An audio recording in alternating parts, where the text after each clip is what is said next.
네, 안녕하세요. 반갑습니다. 벌써 주차가 시작이 되었습니다. 카메라 렌즈가 여기가 이제 뭐가 고장이 났는지 화면에 뜨질 않아서 부득이 사진을 그냥 올리고 AS를 좀 받도록 하겠습니다. 자, 오늘은 우리 교재에 이야기가 있는 사례관리 책을 보시면은 챕터 8, 실행과 자원개발, 확대, 관리를 보시도록 하겠습니다. 페이지는 227페이지고요. 자, 그래서 오늘 학습 목표는 사례 관리에 대한 실행, 그리고 자원 개발과 관리에 대한 이해와 현장의 사례로 보는 자원에 관련된 연계와 개발을 살펴보도록 하겠습니다. 자, 우리가 그 사례 관리 과정을 사례 발견, 그래서 의뢰 접수를 하게 되면 초기 면접과 사정, 어세스먼트를 하고 계획과 수립에 대한 계약을 합니다. 자, 그래서 오늘의 학습은 실행에 관련된 개념을 살펴보도록 할 건데요. 자, 우리 사례 관리는 이런 일련의 과정을 통해서 마지막 종결 사후 관리까지를 지켜보는 것을 사례 관리라고 하는데, 사례 관리는 과거에 우리 역사를 살펴보게 되면 사례 관리는 집단을 대상으로 해서는 개인의 어떤 욕구라든가 개인적인 취향 이런 거를 어, 전체적으로 만족할 만한 성과가 나오지 않는다라는 개념이었죠. 그래서 1대1 또는 집중 관리를 통해서 대상자, 클라이언트의 만족을 더 고조시키기 위해서 사례 관리가 생겨났다라고 보시면 되겠습니다. 그리고 과거에 우리가 집단, 그래서 전체 국민을 대상으로 했다라고 하면 지금은 개인의 어떠한 특성이라던가 욕구 이런 것들을 살펴봐야 된다라고 했죠. 그래서 점점 이 사례 관리는 필요성이 부각이 되기 시작했고 오늘날에 이르러서는 사례 관리가 우리 그 주변에 많은 사람들 또는 욕구가 필요한 사람한테는 집중적으로 사례 관리를 함으로써 그 개인적인 어떤 욕구를 달성하기 위한 수행 과제라고 보시면 되겠습니다. 자, 오늘의 사례 관리에 대한 실행은 사례 관리 실행 계획, 수립 단계를 통해서 실천 목표와 구체적인 계획을 세웠다라고 하면 이 실천 계획을 직접 행동으로 옮기는 과정이 필요하다라고 하는 거죠. 그래서 이 과정을 실행이라고 하는데 이 실행이라고 하는 것은 어떤 이제 지원, 개입 등이라고도 불리기도 한다라는 개념으로 같이 이해하시면 되겠습니다. 자, 사례 관리는 우리가 실행에 있어서 당사자를 비롯한 주변 환경에 긍정적인 변화를 가지기 위해서 계획된 하나의 목표를 달성해 가는 과정이라고 볼 수 있겠습니다. 그렇기 때문에 우리가 사례 관리는 어떠한 목적을 가지고 실행하기 때문에 이런 과정들이 접수 단계부터 하나의 어떠한 그 구체적인 전달 과정에서의 계획들이 처음부터 잘 이루어져야 된다라고 하는 거죠. 그래서 실행의 어떠한 과정에도 당사자의 의견을 존중하는 것이 가장 중요하다. 그래서 사례 관리는 누구를 위한 관리 대상이에요? 예. 클라이언트에 대한 그 사람의 인생에 대해서 가장 중점적으로 이 관리자 그 사례 관리자의 의견, 그래서 가장 시급한 문제를 의견을 조율을 해서 그 결과에 도달하는 것인데 당사자의 의견이 굉장히 중요하다라고 하는 거죠. 또 사례 관리는 클라이언트에 대한 의견뿐만이 아니라 또 사회복지사가 본인이 원하는 어떤 욕구를 달성하기보다는 당사자의 선택과 관련해서 집중적으로 관리해 주는 것이 필요하다라고 하는 거죠. 그래서 우리가 사례 관리는 실행 후에도 어떤 점검과 서비스 조정에 대한 과정으로 이루어지는 것인데 우리 현장에서의 사례 관리 활동을 보게 되면 사례 관리자들은 어떤 실행 과정에서 목표 달성을 위해서 자원 활용을 통해서 당사자가 스스로 움직일 수 있도록 돕는 과정을 이야기를 합니다. 과거에는 어떤 결정을 사회복지사가 클라이언트가 필요하면 그거를 판단을 해서 본인이 이렇게 이렇게 해서 이렇게 가시면 됩니다라고 지도를 해줬다라고 하면 지금은 어떠한 그 사례 관리자의 선택, 그 선택에 있어서 최선의 선택을 할 수 있게끔 도와주는 역할을 한다라고 하는 거죠. 그래서 좋은 실행을 위해서는 계획과 실천 과정에서 사례 관리 당사자의 주체성이 중요하다. 그래서 우리가 비어스택이 이야기하는 7대 개입 안에 어떤 게 들어가 있어요? 예, 그래서 그 비어스택 지난 시간에 우리 시험에도 한번 출제를 했었는데 비어스택은 개별화라고 이야기를 하잖아요. 예, 그래서 개별화라고 하는 것은 본인의 주체적인 어떤 그 인생의 목표가 정해지면 그 개별화, 본인이 스스로 결정하고 행동하는 데 있어서 중요성을 이야기를 합니다.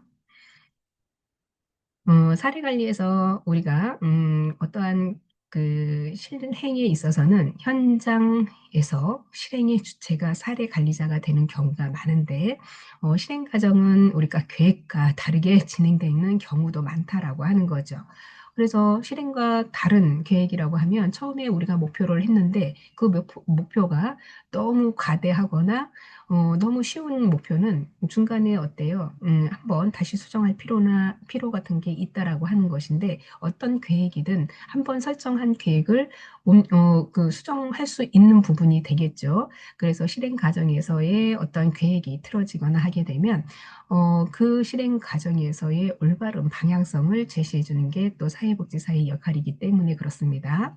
자, 그래서 수동적인 당사자들은 능동적으로 변화되는 과정에 사례 관리자에게 상당한 에너지를 요구를 하는데 실행 과정의 당사자의 그 역량 강화가 아닌 단순한 자원 제공에만 그칠 경우 사례자들은 무기력을 느끼기도 한다라고 하는 것이죠. 그래서 우리가 이런 그 무기력이라고 하는 것은 어떤 도달할 수 없는 목표를 설정을 하거나 아니면은 나한테 너무 버거운 문제여서 중간에 포기를 하고 싶다라고 하는 거죠. 예를 들면 금연에 대해서 한번 이야기를 해봅시다. 자, 70세 노인이 한 40년을 담배를 하루에 한 갑씩 피웠어요. 근데 이제 최근에 건강검진을 하다 보니까 폐암 초기가 나왔습니다. 자, 그래서 이 대상자가 병원에 내원했을 때 이제 그 담배를 끊어야 된다라고 하면서 강력하게 치료를 이제 받아야 되는 상황이죠. 근데 이 70세의 그 노인은 내 평생 담배를 피워왔는데 지금 죽어도 여한은 없다. 그래서 나는 계속 담배를 피울 것이고 치료는 난 하지 않을 거다라고 얘기를 하게 되면 이 사례 관리자에 대해서 긍정적으로 어떤 마인드를 심어줘야 되나요? 삶의 질을 이야기를 해줘야 되겠죠. 자, 우리가 지금은 평균 수명이 84세, 예, 평균 수명이 84세라고 이야기하잖아요. 뭐 이제 개별적으로 신체 연령이 다르면 뭐 100세까지도 살긴 하는데 평균적으로 이제 이렇게 84세가 우리나라의 뭐 평균적으로 그렇다라고 이제 이야기를 하게 되면 70대 이 노인이 앞으로 담배를 끊고 적극적으로 치료를 받을 수 있는 계기를 동기를 부여해 준다면 본인도 역시나 80세까지 10년 이상은 더 삶의 어떠한 구체적인 그 방향성을 제시해 줘야 된다라고 하면 충분히 우리 사례 관리자가 할 수 있게끔 유도를 해 주는 게 당연하죠. 그래서 처음에는 그게 다소 힘들다 하더라도 건강을 위해서 그리고 담배가 몸에 해로운 거는 알지만 본인이 스스로 끊을 수가 없다라고 하면 주변의 환경들에서 많은 도움을 줘야 되겠죠. 물적, 인적 이런 부분에서도 우리가 자연 그 여러 가지의 도구를 이용해서 이 당사자인 사례 관리자를 통해서 건강을 더 증진시킬 수 있는 방향성을 제시해 주는 거죠. 자, 그래서 이런 사례 관리자가 본인이 스스로를 삶을 포기하지 않는 이상은 클라이언트를 위해서 최대한 우리가 할 수 있는 일에는 그 당사자가 건강을 회복하고 또 마인드를 내가 금연을 꼭 해야 될 만한 이유를 찾게 해주는 거죠. 자, 그래서 사기의 관리자의 뭐 어떤 무기력 또는 포기 이런 게 있다라고 하면 더 좋은 긍정적인 마인드를 심어줄 필요가 있다라고 하는 거죠. 자, 그래서 사례 관리는 급히 뭐 우리가 어떤 방향을 모색하든 간에 현재의 상황을 면밀히 검토하고 장기적인 문제에 있어서의 관점에서 문제를 해결하도록 노력하는 것이 필요하다라고 볼 수 있겠습니다. 자, 그래서 우리 사례 관리의 원칙을 좀 살펴보게 되면 사례 관리 원칙을 자, 어, 좀 보이시나요? 좀 크게 해서. 음. 자, 사례 관리는 첫 번째는 당사자의 어떤 의견을 존중하는 것인데, 그 당사자의 의견을 존중한다는 것은 당사자 중심의 사례 관리에서 변화를 주체로 사례 관리 당사자가 되는 것이고, 또 사례 관리자는 사례 관리에 있어서의 지금까지 살아온 삶의 방식을 최우선적으로 존중하며 주도적인 삶을 살아갈 수 있도록 지원해 주는 것이 사례 관리자를 존중한다라는 원칙입니다. 두 번째는 사례 관리 당사자와 소통을 하는 것인데, 우리가 어, 인테이크를 하게 되면 사례 관리 접수를 통해서 가장 중요하게 생각하는 건 뭐예요? 라포 형성이라고 말씀을 드렸죠. 그래서 공감을 형성하는 것이 중요한데, 사례 관리 당사자의 소통 이런 것들은 사례 관리 과정을 함께 하는 것이 필요하다라고 볼 수 있겠습니다. 그래서 우리가 사례 관리 당사자의 삶을 주체로 보고 실행 과정에서 적극적으로 참여할 수 있도록 돕는 것이고, 또 사회 관리는 이를 우리가 동반자라고 하는 것으로 인식시키는 것, 이런 것들이 바로 소통의 원활한 교환이라고 할 수 있겠습니다. 자, 세 번째는 사례관리 당사자를 이해시키는 부분인데요.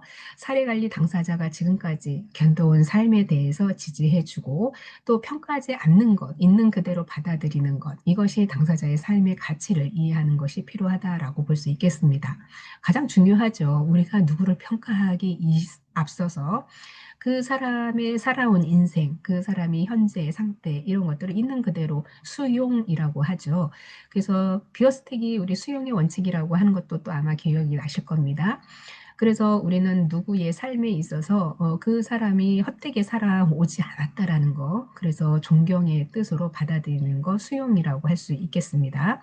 자, 네 번째는 사례관리 당사자의 의사결정을 기다리는 것인데, 자, 당면한 어려움을 해결할 수 있는 다양한 방법을 제시하고 또 선택과 결정에 있어서 사례관리 당사자를 우리가 기다려주는 방법에 의사결정에 있어서의 할 수 있는 지원 이런 것들도 기다려주면서 결정한 의견을 존중한다라고 하는 거죠. 어, 정말 우리가 사례 관리자들이 어떤 결정을 했을 때, 예를 들면 아주 극한 상황, 그러니까 뭐 자살을 선택한다, 아니면은 자기 자신을 학대를 한다라고 하면 기다려주는 건 아니고, 그때는 바로 어때요? 더 나은 결정을 그 클라이언트를 위해서 사회복지사의 결단이 필요한 건데, 그런 게 아니라면 어떤 행동에 있어서 결정에 있어서는 최선의 선택이 어떤 건지에 대해서 조언을 해드릴 수는 있지만 클라이언트에 대해서 사회복지사가 직접적으로 이렇게 하세요라고 할 수는 없다라고 하는 거죠. 그 결정의 이면에는 최선의 결정을 한 당사자인 의사 결정이 있다라고 하는 거죠. 그래서 생명의 어떤 위험성이나 타인의 위험을 안전을 해칠 수 있는 결정을 했다라고 하면 그런 것은 바로 우리가 시정할 수 있을 정도의 어떤 그 의지 이런 게 있어야 된다라고 하는 게 사회복지사의 도리이고 의무인 거죠. 그래서 당면한 문제에 있어서 최선의 방법을 제시하는 거, 요게 중요하다라고 하는 거예요. 그래서 선택에 있어서의 결정, 그건 이제 당사자의 몫인데 그 결정이 본인을 위해서 최선의 선택이 되는 것을 택할 수 있게끔 도움을 준다라고 볼 수 있겠습니다. 자, 다섯 번째는 사례관리 당사자의 자원을 파악하는 것인데, 자원이라고 하는 것은 사례관리자의 주변의 인적 자원, 물적 자원, 이런 관계망을 다 파악하는 것이 필요하다라고 볼 수 있겠습니다. 그래서 실행 과정에 적용을 하는 것이고, 또 사례관리 당사자가 자원 활용을 할 수 있게끔, 그 능력을 최대한 발휘할 수 있게끔 새로운 자원을 탐색해서 개발하는 것에 참여를 하는 것이 필요하다라고 볼 수 있겠습니다. 예를 들어서 저소득층의 가정에 부모님 이제 예를 들면 초등학교 5학년 아이가 저소득층 어머니 아버지랑 같이 살고 동생이랑 같이 4인 가족이 산다라고 하면 자 어머님은 그 아버지는 실업자이고 실업으로 직장 생활을 할 수가 없고 어머님은 당뇨에 고혈압이 있다라고 합시다. 합병증이 있다라고 합시다. 자, 그러면 초등학교 아이인 그 6학년이라고 하면 6학년짜리가 생각하는 그이 가정에 있어서의 어떤 도움이 필요할까라고 생각을 한번 해봅시다. 자, 그러면 아버지는 실업 상태에서 가게에 어떠한 경제적인 책임을 지지 못하고 어머니 또한 지병으로 인해서 어떤 직장에 정규직으로 들어갈 수 없다라고 한다면 이 가정의 사회복지사인 자원을 파악을 해야 되는 부분이죠. 그러면 아버지의 실업 상태, 그래서 신체적인 어떠한 신체적으로 육체적으로 어떠한 병명이 있거나 신체 활동을 할 수 없을 정도의 근로 능력이 악화되었거나 이런 거를 우선적으로 예, 확인을 하고 딱히 신체적인 결함이 있거나 없다라고 하면 직장을 주변에 자원을 파악해서 취업을 할 수 있는 알선 대책을 좀 다른 관계 기관에 협력을 해야 되는 것이고 어머니가 당뇨와 어떠한 이제 지병으로 인해서 계속해서 치료를 못 받는다라고 하면 의료 쪽에 아니면 자원봉사 어디에 그 지역사회에 연계를 시켜서 건강을 회복할 수 있도록 하는 것이고요. 그리고 세 번째, 초등학교 이 아이는 지역 그 멘토링을 통해서 학업이 부진이 있다라고 하면 학업 부진을 통해서 멘토링을 해서 학교 생활에 정상적으로 적응할 수 있게끔 하고 동생이 있다면 동생에 대한 양육에 대한 부담을 가정에서 다 하기가 힘들다라고 하면 지역사회의 연계를 통해서 이 가정이 정상적으로 생활할 수 있도록 돕는 것, 이런 것들이 지역사회에서 사회관리 당사자를 지원하는 어떤 지원에 관련된 다양한 체계로 봤을 때는 우리가 투입을 통해서 전환을 시키는 과정이라고 할 수 있겠죠. 자, 그래서 자원을 파악하는 것이 굉장히 중요하고 자원을 파악하기 위해서는 이런 자원과 관련돼서 관계망을 잘 파악할 수 있는 것이 사회복지사의 역할이라고 볼 수 있겠습니다. 자, 여섯 번째는 사례관리 당사자에 대해서 기록을 하는 것인데요. 사례관리 당사자에는 과거에 또는 현재 자원에 관련된 탐색이라던가 나누었던 다양한 정보를 기록하게 되면서 사례관리를 지속하고 점검할 필요가 있다라고 볼 수 있는 것입니다. 그래서 사례관리라고 하는 것은 우리가 주변에 이렇게 다양한 어떠한 그 대상자를 발굴을 해서 이 대상자, 당사자에 대한 현재, 과거를 탐색을 통해서 새로운 자원을 연결시켜 주면서 더 나은 활동을 할 수 있게끔 하는 것이 바로 사례 관리에 관련된 이런 여섯 가지의 실행의 원칙을 담고 있습니다. 자, 그렇다면 조금 줄이고요.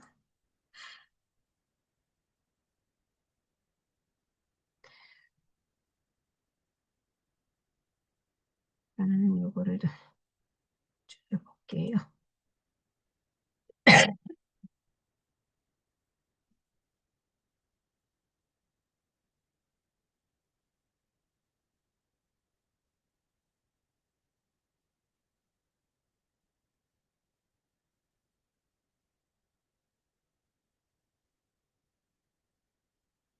갑자기 PPT가 왜 이렇게 쏙 올라갔을까요? 음,